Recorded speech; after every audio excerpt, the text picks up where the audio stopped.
75 কেন হয়েছিল স্যার? তখন 75-এর 15ই আগস্ট হলো।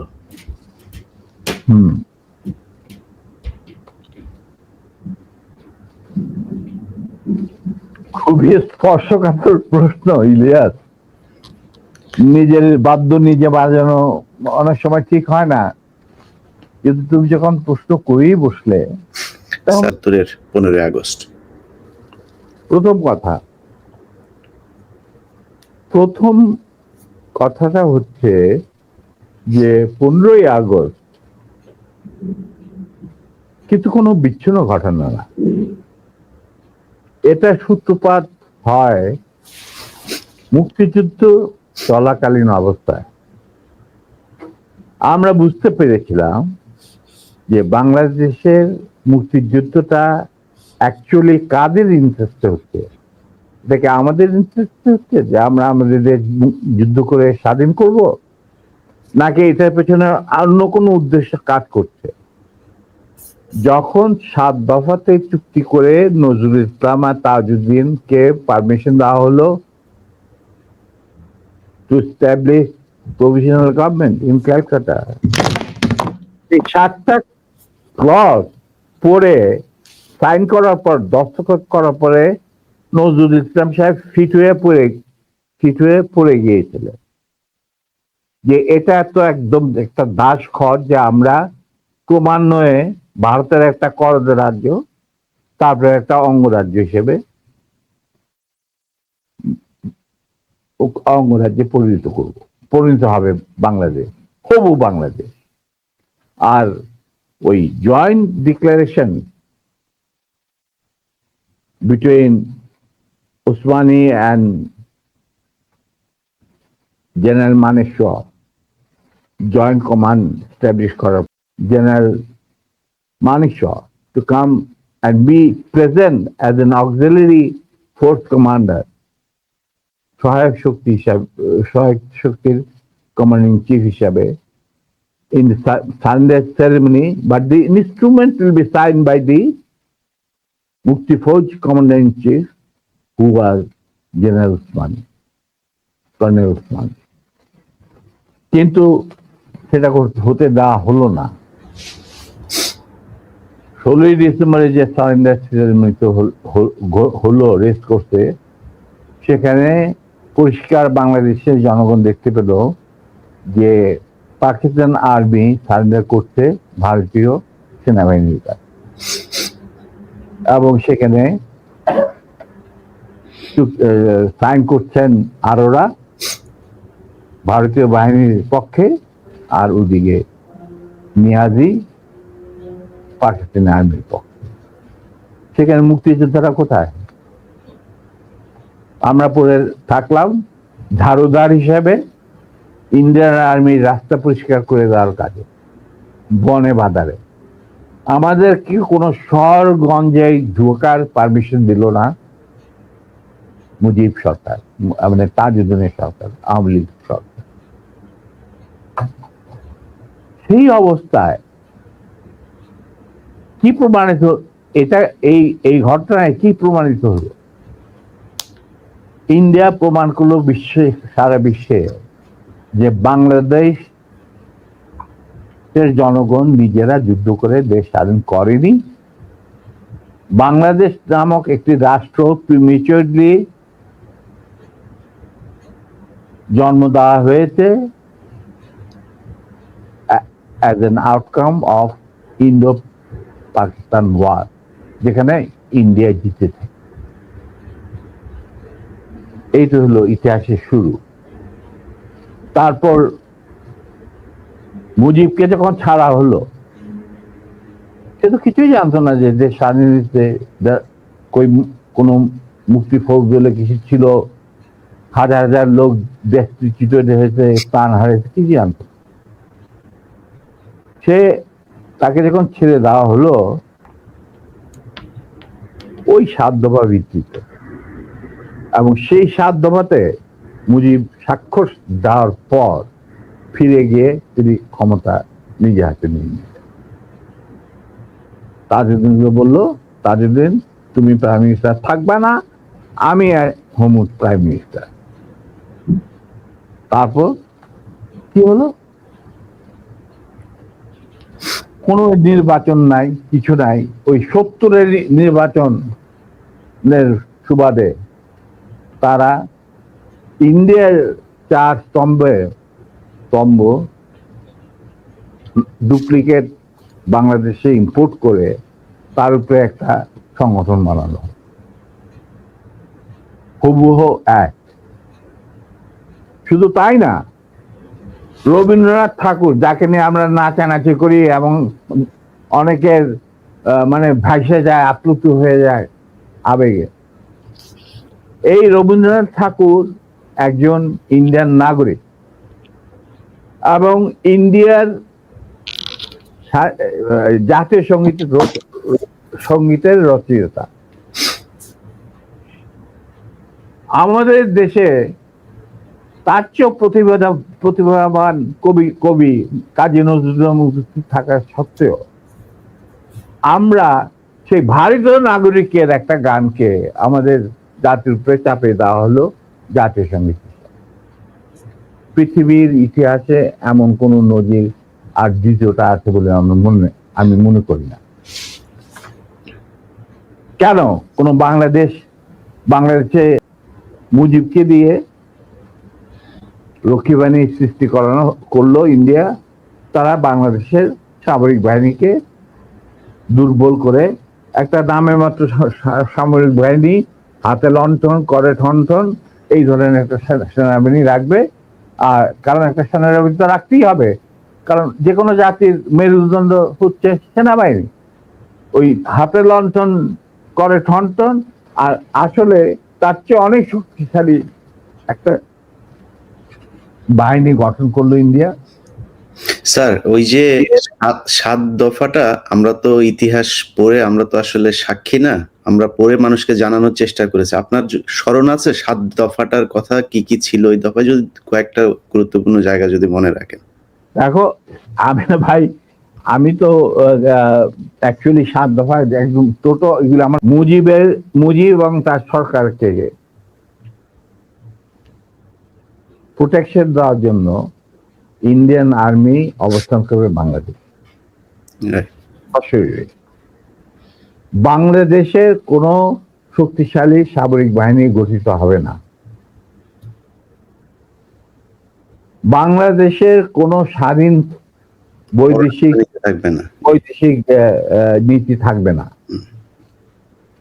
বাংলাদেশের শাসন ব্যবস্থা, আমলাতন্ত্র, শিক্ষা ব্যবস্থা, স্বাস্থ্য ব্যবস্থা, শিল্প ব্যবস্থা, কৃষি ব্যবস্থা সবকিছুই চলবে ভারতীয় বিশেষজ্ঞদের ইচ্ছা মতো। তারা মুজিব বিরোধী কোনো মানুষকে বাঁচিয়ে রাখা হবে না। তার জন্য যত লোক মারা দরকার মারা হবে, যত লোককে লুলা ল্যাংড়া করা হবে, চক্ষু তুলে নেওয়া হবে, মেয়েদের ইজ্জত লুণ্ঠন করা হবে, কোনো সমস্যা নাই। এইভাবে প্রতিপক্ষের উপর ঝাঁপিয়ে পড়ায় সুতিগার থেকে মুজিব কায়েম করলেন একদলীয় এক ন্যায়তত্ত্ব স্বৈরাচার শাসন বাকশাল, এবং নিজেকে তিনি আজীবন রাষ্ট্রপতি হিসেবে ঘোষণা দেবেন সিদ্ধান্ত না হলো। এই বাকশালের মেম্বার সবাই। সেই বাকশাল করার পর মুজিবের শক্তি বেড়ে গেল, তার নিষ্ঠুরতা এমন অসহনীয় পর্যায়ে চলে গেল। ইলিয়াস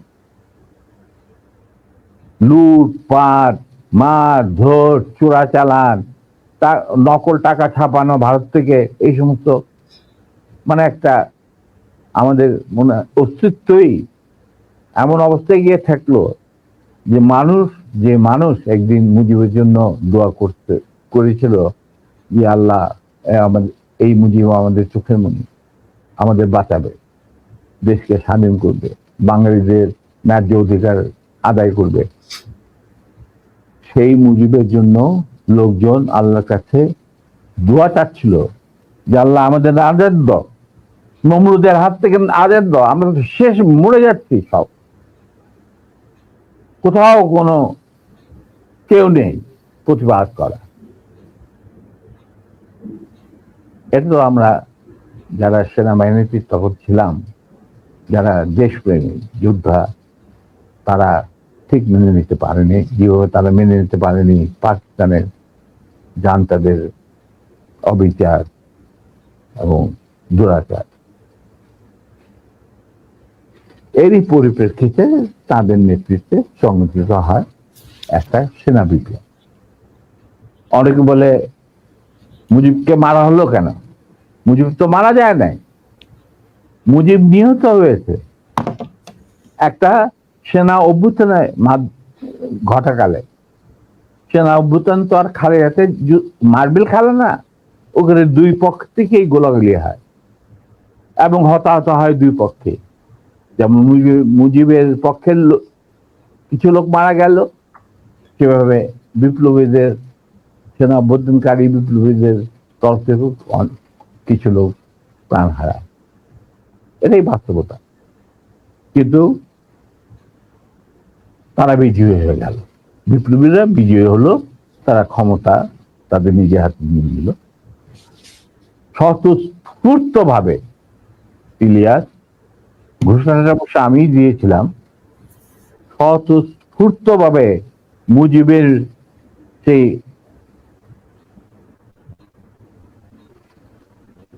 মৃত্যুর খবর জানার পর আর বাকশালের পতনের খবর জানার পর লাখো লাখো লোক, মানে দেশের রাস্তা ঘাট, গঞ্জ, শহর, বন্দর, নগর, গ্রাম, সবাই আনন্দ মিছিল বের করলো। আমরা তো এই সমস্ত লোকজনকে ডেকে নিয়ে আসিনি, স্বতঃস্ফূর্ত ভাবে লোকজন। আর যে সমস্ত রাজনৈতিক নেতা বা দলগুলো আন্ডারগ্রাউন্ড ছিল, তারাও জনসমর্থন নিয়ে রাস্তায় চলে আসে। এইভাবেই জনস্বীকৃতি পেয়েছিল 15 আগস্টের 32 সামরিক অভ্যুত্থান।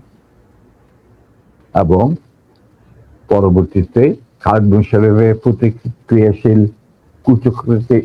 কুচক্রীদের কুদাতার বিরুদ্ধে ঘটা 7 নভেম্বর সিপাহী জনতার বিপ্লব, এগুলো সব একই সূত্রে গাথা। তো আমি বলবো যে আমাদের ফার্স্ট রিপাবলিক ছিল ফ্রান্স রেভলিউশনের পরিপ্রেক্ষিতে বলছি, ফার্স্ট রিপাবলিক ছিল 71 মুক্তিযুদ্ধ, তারই ধারাবাহিকতায় হয়েছে 75 আগস্ট বিপ্লব। আমি এবং আমার সাথী ভাইরা যারা এখনো বেঁচে আছেন, যে অবস্থাতেই আছেন, আমরা যদি আমাদের বর্তমান প্রজন্মের বিপ্লবীদের, ছাত্র জনতা,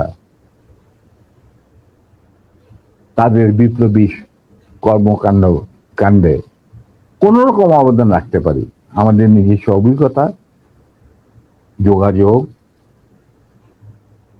থেকে, তাহলে আমরা সেটা করতে প্রস্তুত, পিছপা হব না ইনশাআল্লাহ। এবং আমরা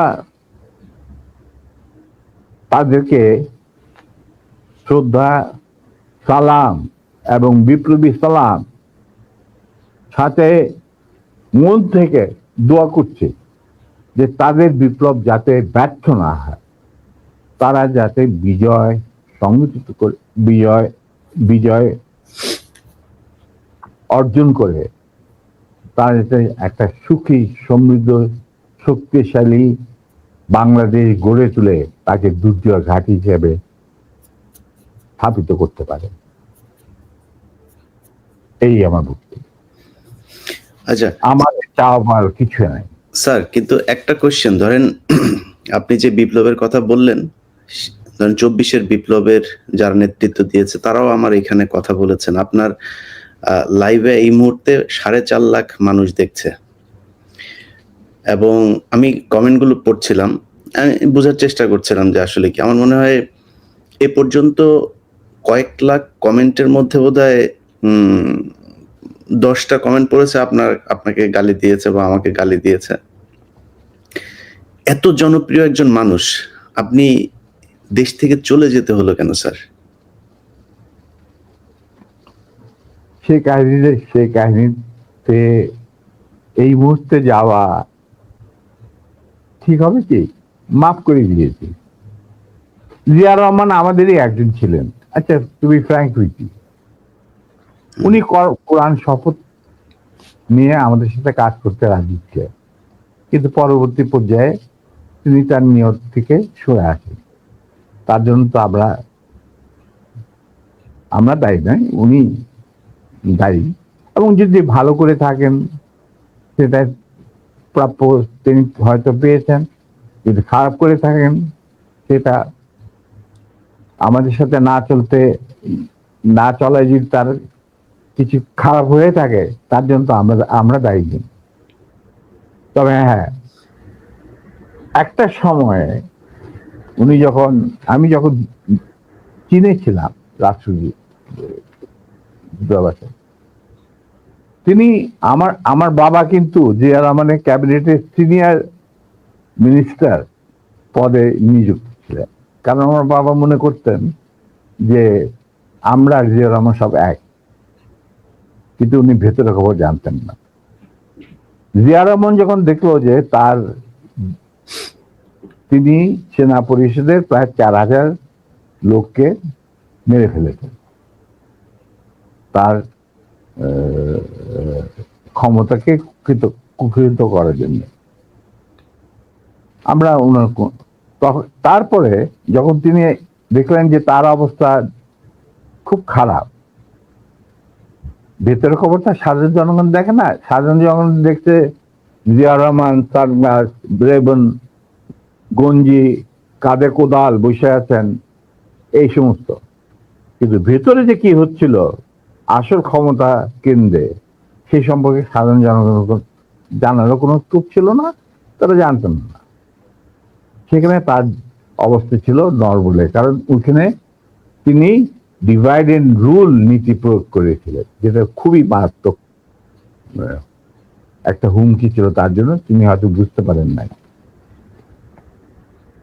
তিনি যখন রাষ্ট্রীয় সফরে আসেন, আমার বাবাকে deputy head of the delegation করে নিয়ে আসলেন এবং আমাকে বললেন যে let us forget and forgive, তোমরা আমাদের পাশে তারা। আমরা বললাম স্যার, এটা আপনার পক্ষে, আপনার বললেন আমি কৃতার্থ, কিন্তু আমার মনে হয় আমাদের পক্ষে সেটা সম্ভব।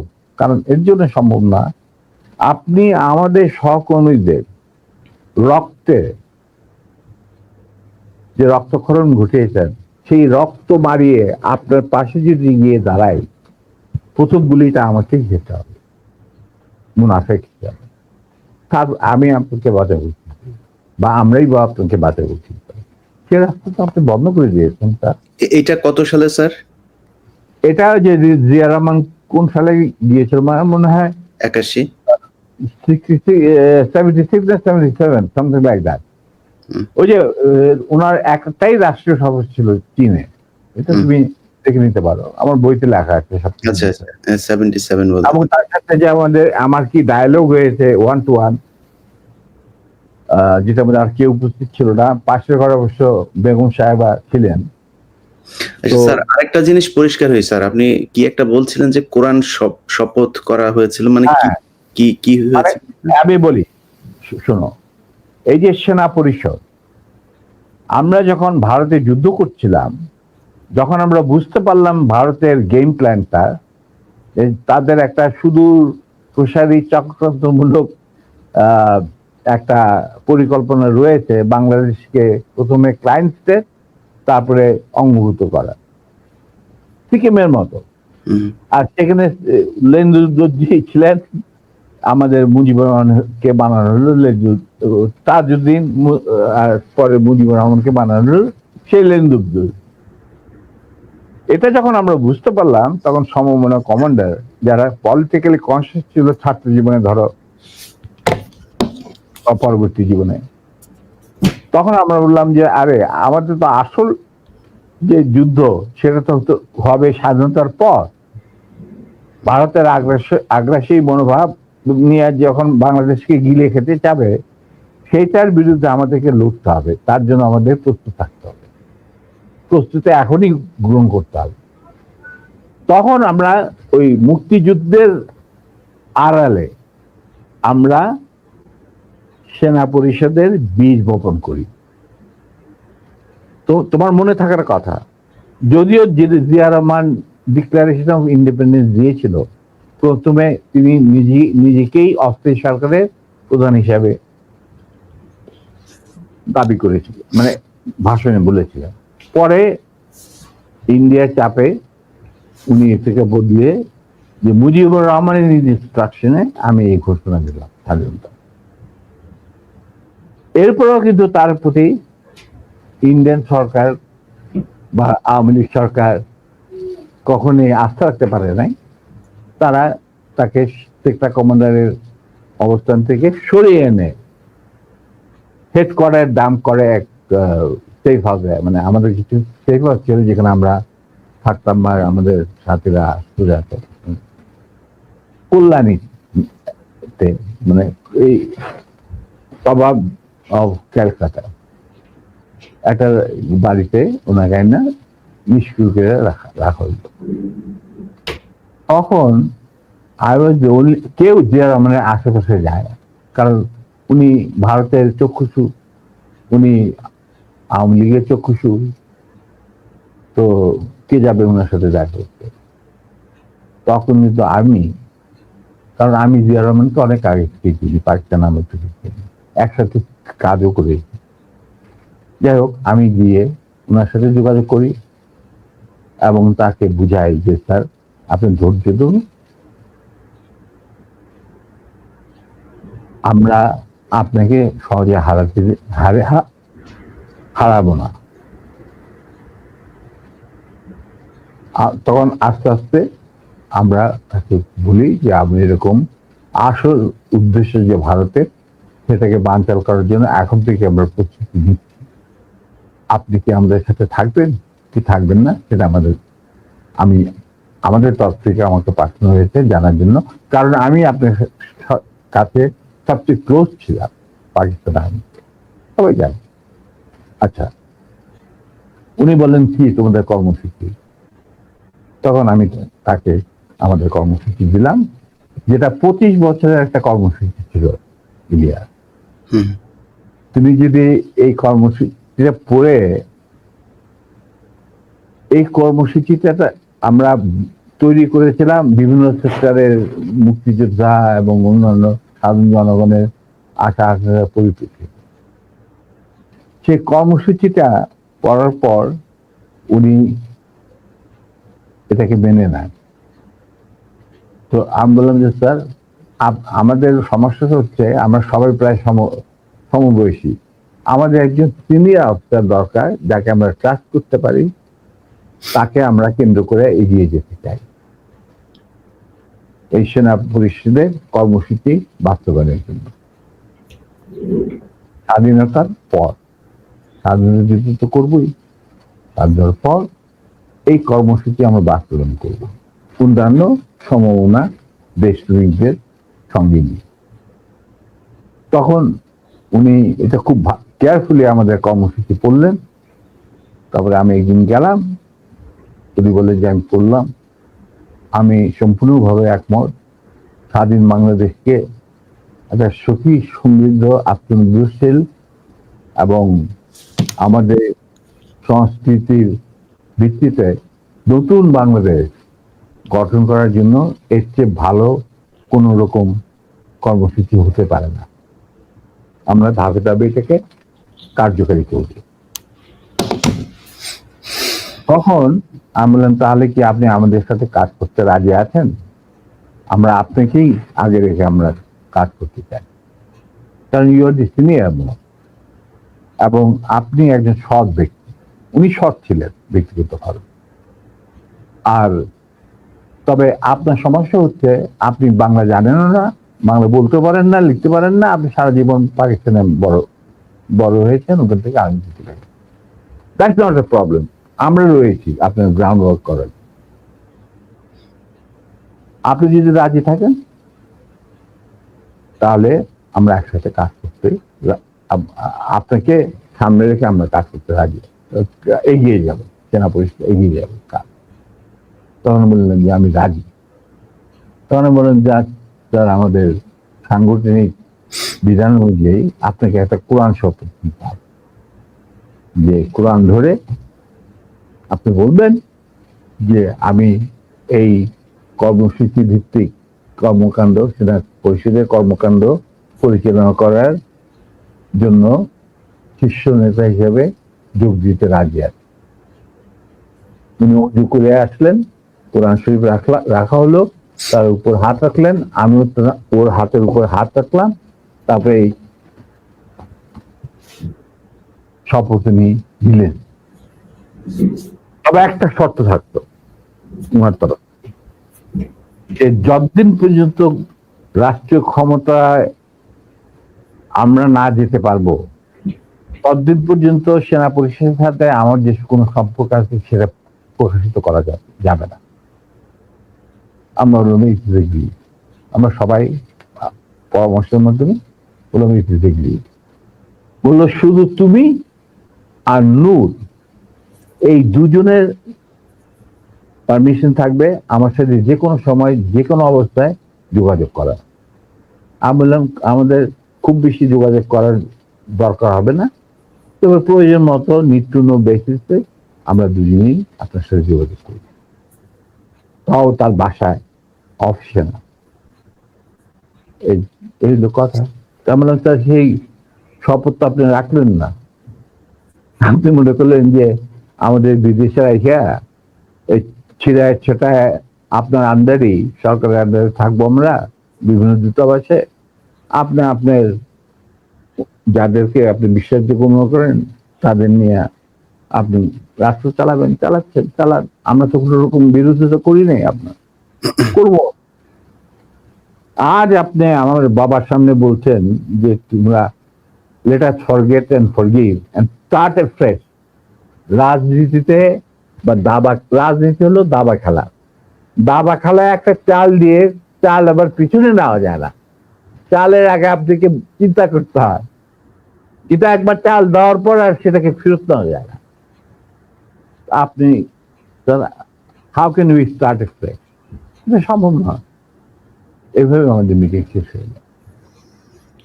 আপনাদের ওই 25 বছরের পরিকল্পনাতেই কি শেখ মুজিবকে ক্ষমতাচ্যুত করার পরিকল্পনা ছিল? এটা অবশ্যই। শেখ মুজিব কি? Sheikh Mujib was a major player to implement the Indian design over Right. G sir. কিভাবে তুমি দেশে মানে জাতীয়তাবাদী ভিত্তিতে নিজের সংস্কৃতি, নিজেদের ঐতিহ্য ভিত্তিতে, নিজেদের ধর্মীয় চেতনার ভিত্তিতে তুমি বাংলাদেশ বানাবে কিভাবে? How it is possible? এটা তো, এই প্রশ্নটা তো আমার মনে হয় তোমার করাই উচিত ছিল না। এটা করার উচিত ছিল না কেন? এটা করলাম আপনার মুখ থেকে শোনানোর জন্য। এটা শুনলে হয়তো অনেকেই মনে করতে পারে যে আওয়ামী লীগ হয়তো এটা নিয়ে কথা বলবে যে জিয়াউর রহমানও তাহলে তাকে ক্ষমতাচ্যুত। আমি কিন্তু এখানে হত্যা করার কথা বললাম, আমি বলেছি ক্ষমতাচ্যুত করার কথা জানতেন। He was a casualty. Right. He was a casualty in a conflict. It's a crossfire. That's it. Right. তো এখন এই জায়গাতে শেখ মুজিবকে করার পরে আমি ব্যক্তিগতভাবে জিয়াউর রহমানের প্রতি আমার সম্মান একটু কমে নাই, কারণ ওইটা ছিল মেন কালপিট, এই শেখ মুজিব। তো তাকে তো সরাইতেই হবে এনিহাউ। আপনাকে সেটা আমি তোমাকে একটা কথা বলবো। জি স্যার। যাতে আমি একজন মুসলমান হিসাবে বা একজন মানুষ হিসাবে, কেউ কোন মানে মানুষ বা একজন মুসলমান হিসাবে আমি কাউকে জাতির পিতা, জাতির মাতা, জাতির বউ, জাতির ভাতিজা এগুলি আমি মানি না। এগুলি এগুলি এগুলি সঠিক বয়ান নয়। স্যার আপনি তো সেক্টর কমান্ডার ছিলেন, মানে মানে বীর উত্তম ছিলেন একজন। এই প্রশ্নটা আমি শেষ করিনি। জি জি। আমরা এই যে সভ্য সমাজ তথাকথিত যেখান থেকে আমরা গণতন্ত্রের সবক নেই, যেখান থেকে আমরা মানবাধিকারের সবক নেই, যেখান থেকে আমরা শিখি হোয়াট ইজ ব্যক্তি স্বাধীনতা, বলার স্বাধীনতা, এই সমস্ত যারা যেখান থেকে আমরা সবক নেই, সেই সমস্ত দেশে কি জাতির পিতা, জাতির সীতা, জাতির বাতা,